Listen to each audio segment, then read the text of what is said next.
She was found dead in her bedroom, and her husband said he was at work. But the cops noticed something he didn't expect. It was a quiet evening in a peaceful suburban neighborhood, until the silence was shattered by screams and loud banging from inside one home. Neighbors immediately called 911, reporting what they described as violent noises, followed by complete silence. When officers arrived just minutes later, they found the front door unlocked, and the house in complete disarray. Furniture overturned, glass shattered, signs of a violent struggle in the living room. As they made their way through the home, they discovered the victim, a woman in her 30s, lying unresponsive in the bedroom. There were no signs of forced entry, no weapons in sight, but something about the scene didn't add up. Shortly after police secured the crime scene, the victim's husband arrived. He looked shocked, confused, and was already crying. He told officers he had been at work all day, claiming he hadn't spoken to his wife since that morning. Detectives immediately noticed a troubling detail. There were no signs of forced entry. No windows broken, no locks tampered with. Even more unsettling, nothing in the house had been stolen. Only 2 people had keys to the home, the victim and her husband.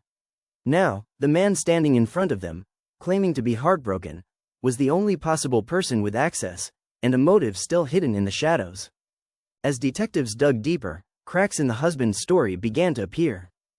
Forensic analysis placed the time of death between 12:15 and 1 p.m., right in the middle of what he claimed was his workday. But surveillance footage from a neighbor's security camera told a different story. At exactly 12:29 p.m., the husband's car was seen pulling into the driveway. He never mentioned coming home during lunch. When confronted, he said he might have forgotten, claiming he only stopped by to grab some documents. But his phone told another story. Investigators recovered a string of recent text messages between the couple, heated arguments, threats, and accusations. One message from the wife read, "If you don't stop, I'll go to the police."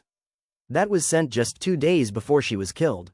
With mounting evidence against him, detectives brought the husband in for a second round of questioning.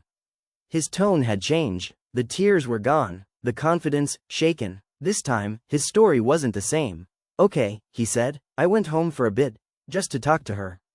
But we didn't fight." But the detectives knew otherwise, and they were ready to prove it. They laid everything on the table. The exact time-stamped CCTV footage showing his car. The digital trail of aggressive texts. And finally, a match.